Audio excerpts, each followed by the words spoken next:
Hi again. I'm continuing a sonnet a day inspired by Patrick Stewart's reading of a Shakespearean sonnet each day.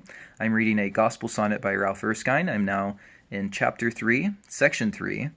True saving faith magnifying the law both as a covenant and a rule. False faith unfruitful and ruining. I hope you enjoy. Proud nature may reject this gospel theme and curse it as an antinomian scheme. Let slander bark, let envy grin and fight. The curse that is so causeless shall not light. If they that fain would make by holy force, twixt sinners and the law, a clean divorce, and court the Lamb a virgin chaste to wife, be charged as foes to holiness of life, well may they suffer gladly on this score. Apostles great were so maligned before. Do we make void the law through faith? Nay, why? We do it more fulfill and magnify than fiery seraphs can with holiest flash. Avaunt, vain legalists, unworthy trash! When, as a covenant stern the law commands, faith puts her lamb's obedience in its hands. And when its threats gush out a fiery flood, faith stops the current with her victim's blood. The law can crave no more, yet craves no less, than active, passive, perfect righteousness. Yet here is all, yea, more than its demand, all rendered to it by a divine hand.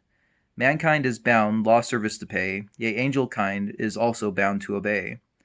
It may, by human and angelic blaze, have honor, but in finite partial ways. These natures have its luster once defaced, 'twill be by part of both for a disgraced.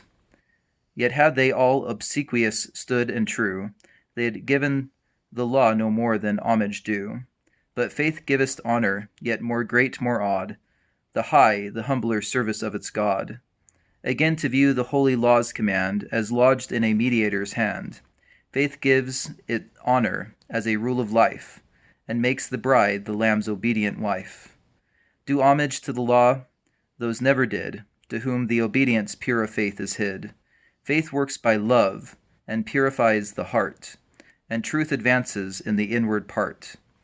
On carnal hearts impresses divine stamps, and fullied lives invert to shining lamps. From Abram's seed, that are most strong in faith, the law most honor, God most glory hath. But due respect to neither can be found, where unbeliefs never got a mortal wound, to still the virtue vaunter's empty sound. Good works he boasts, a path he never trod, who is not yet the workmanship of God. In Jesus thereunto created new, noised works that spring not hence are but a show. True faith, that's of a nobler divine race, is still a holy, sanctifying grace, and greater honor to the law does share than boasters all that breathe the vital air. Even heathen morals vastly may outshine the works that flow not from a faith divine. Pretensions high to faith a number have, but it is a faith that cannot save. We trust, say they, in Christ, we hope in God, nor blush to blaze their rotten faith abroad, nor try the trust of which they make a show, if of a saving or a damning hue. They own their sins are ill, true, but 'tis sad, they never thought their faith and hope were bad. How evidence their homebred natural blaze, who dream they have believed well all their days, yet never felt their unbelief nor knew the need of power their natures to renew. Blind souls that boast of faith, yet live in sin, may hence conclude their faith is to begin. Or know they shall, but such an airy faith, believe themselves to everlasting wrath. Faith that nor leads to good, nor keeps from ill, will never lead to heaven, nor keep from hell. The body without breath is dead, no less is faith without the works of holiness. How rare is saving faith when earth is crammed with such as will believe and yet be damned. Believe the gospel, yet with dread and awe, have never truly first believed the law. The matter shall be well, they hope too soon, who never yet have seen they were undone. Can of salvation their belief be true, who never yet believed damnation do? Can these of endless life have solid faith, who never fear the law threats of endless death?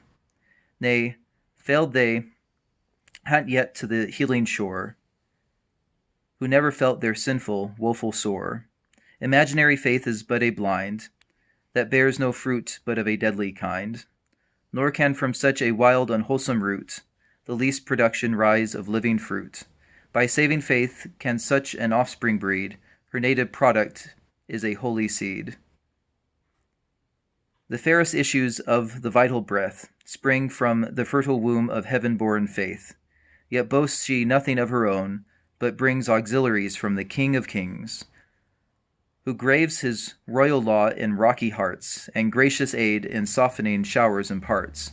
This gives prolific virtue to the faith, inspired at first by almighty breath. Hence fetching all her succours from abroad, she still employs this mighty power of God.